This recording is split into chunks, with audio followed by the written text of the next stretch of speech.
All right, let's get right into it. We hear these buzzwords all the time, right?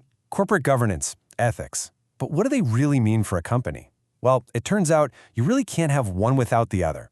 In fact, ethics is so critical to good governance that ignoring it is like trying to build a skyscraper on sand. The whole thing is just waiting to collapse. The stakes are incredibly high, and today we're going to see exactly why. So, to see what happens when it all goes wrong, just look at the case of Steinhoff. Now, what's so wild about this is that this quote, it isn't from some secret whistleblower memo. No way. This was published out in the open by Steinhoff themselves in their own corporate governance report. They were basically telling the world, hey, we have absolutely no idea if our people even know what our ethical standards are, let alone if they're following them. Just incredible.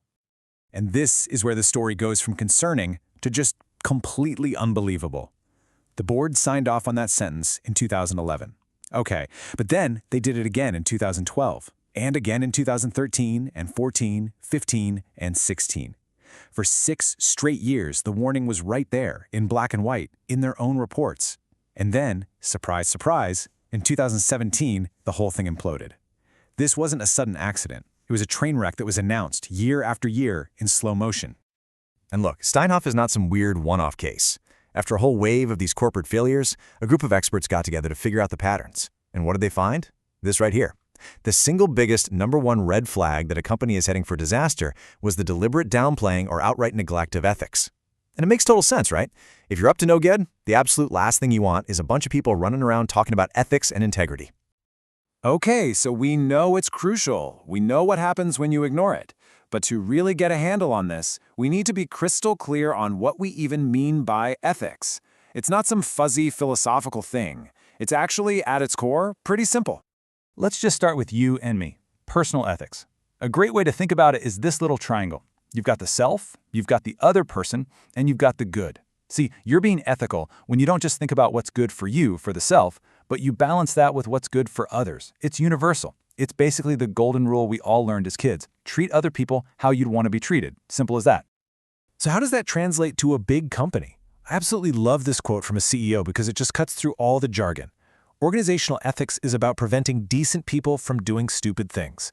Because let's be honest, when you look back at these scandals, the behavior is almost always monumentally stupid. The risk is just never worth the reward. Now, if you want a more formal definition, the King 5 report on corporate governance nails it. It says, organizational ethics is all about applying your ethical values, your definition of the good, to your company's decisions and how you treat people. So, wait a minute, you see it, right? It's that same triangle again. The organization is the self, its values are the good, and its stakeholders, employees, customers, everyone, they are the others. It all connects. All right, so it's not enough for a board of directors to just sit around and tick boxes. Yep, approved that policy, yep, saw that strategy. To really say you have good governance, you have to deliver on some very specific, very tangible results. And here they are. These are the 4 big outcomes you've got to measure yourself against. First, an ethical culture, where doing the right thing is just the default setting. Second, good performance, but not just for shareholders, for all stakeholders. Third, effective control, which just means you're following the laws and your own rules. And finally, legitimacy. You have to be seen as a good corporate citizen, someone people actually trust. Okay, so that first one, an ethical culture, is the foundation for everything else. But how do you actually build it? It doesn't just happen by magic. It's a deliberate process, a system. So let's look at the blueprint. And it all starts right here. Tone at the top. You've heard the saying, the fish rots from the head, right? Well, it's 100% true in business. If you want an ethical culture, you absolutely have to have leaders from the CEO to the middle managers who walk the walk. No exceptions. So here's the framework. After you have that leadership commitment, you need formal structures, like an ethics committee that actually has some teeth. Then you need people whose job it is to do this, ethics officers.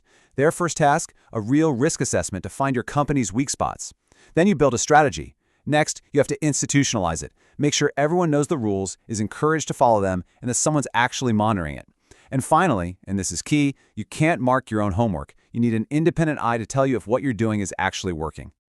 So when you do all this work, you can really end up with one of 2 very different types of cultures. And trust me, the difference between them is everything. On one hand, you can have a fear-based culture. Here, the motivation is all about punishment. The only goal is to stop bad stuff from happening by catching people doing wrong. And yeah, that can work, but only when someone is looking over your shoulder. On the other hand, you have a value-based culture. This is totally different. The motivation comes from inside. People want to do the right thing. The goal isn't just stopping the bad, it's promoting the good by catching people who do right and celebrating them. And the best part? This kind of culture works even when nobody is watching. That's the Holy Grail.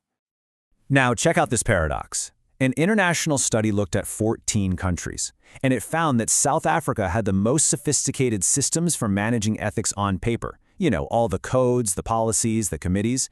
But at the exact same time, it had the worst record for tolerating unethical behavior in practice. It raises this fascinating question, and it applies everywhere. What good is the world's best rulebook if people just look the other way when someone breaks the rules?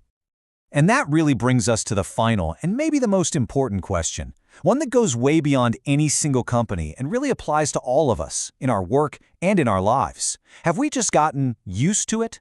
Have we started to accept that maybe success requires cutting a few corners here and there? Because if we have, then we're all just building our own little Steinhoffs, just waiting for the cracks to show. And that's a mindset that we all have to challenge. What do you think?